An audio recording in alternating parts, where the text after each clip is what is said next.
This is 7 News. Tonight, a fire alert near Perth Airport. Roads closed, homes evacuated. A freak summer storm hits Perth. Lightning and strong winds, houses damaged, power lines down. A mother's tears over her 8-year-old daughter's outback death. And Michael Clark's amazing innings, his double act with Ricky Ponting. From the studios of 7 Perth, Sally Bowrey.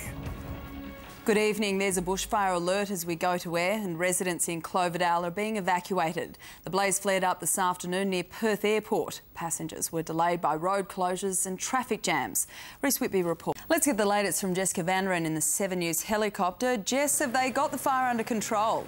Sally, the latest we're hearing from FESA is this fire is still out of control and unpredictable, moving fast in a southwesterly direction. But if we take a look at a live shot from the 7 News helicopter over the air, it does look as though firefighters now have the upper hand. There's still a lot of smoke in the area though, and so some roads around the airport are closed, including Tonkin and Leach highways, causing delays to and from the airport tonight. The fire started just after midday. It's burning near Hardy Road in Cloverdale, near Perth Airport. Flames up to 3 metres high, and so far the fire has burnt through about 40 hectares. There are 50 firefighters on the ground battling this blaze. One firefighter has suffered minor burns and has been taken to hospital. There are also heli-tacs in the air working to protect homes. Sally?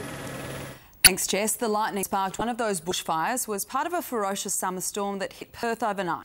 Thousands of homes were left without power, trees came down and roofs were ripped off buildings. Jessica Vanderin reports. There's been a tragic end to the search for a missing girl. The 8-year-old had spent 3 days in the bush with little food or water. She was taken into the wilderness by a convicted sex offender on a hunting trip. David Cooper reports from Kalgoorlie. Thanks, David. David Cooper there. Police are looking for a man who allegedly indecently assaulted a 14-year-old boy in the toilet block at Cottesloe Beach last Thursday afternoon. Detectives released this composite image of the offender. It's believed he was with a second man who had been sitting outside the toilets with a box of ice creams.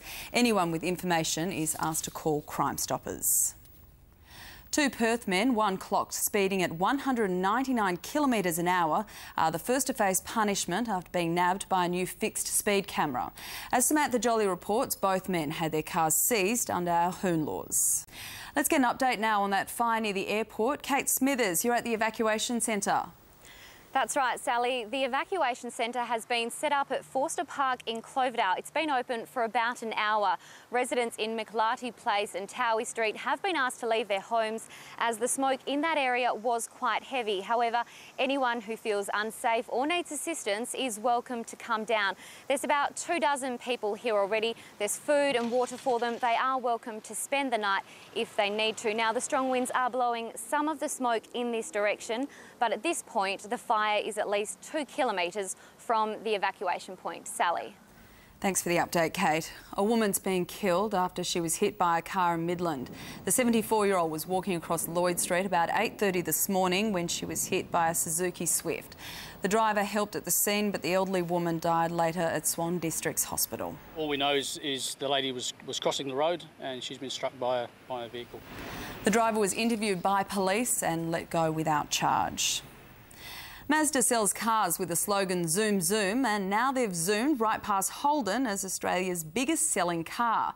Last year, the Mazda 3 outsold the Commodore by around 600 units, continuing a swing to smaller cars. Wet for the start of the weekend, a dry finish though on Sunday. Monday, sunny and 32 degrees. Looks like crystal clear skies across Tuesday and a top of 34, and then same again on Wednesday. That's 7 News for now. I'll have updates later, but now here's Tina with today's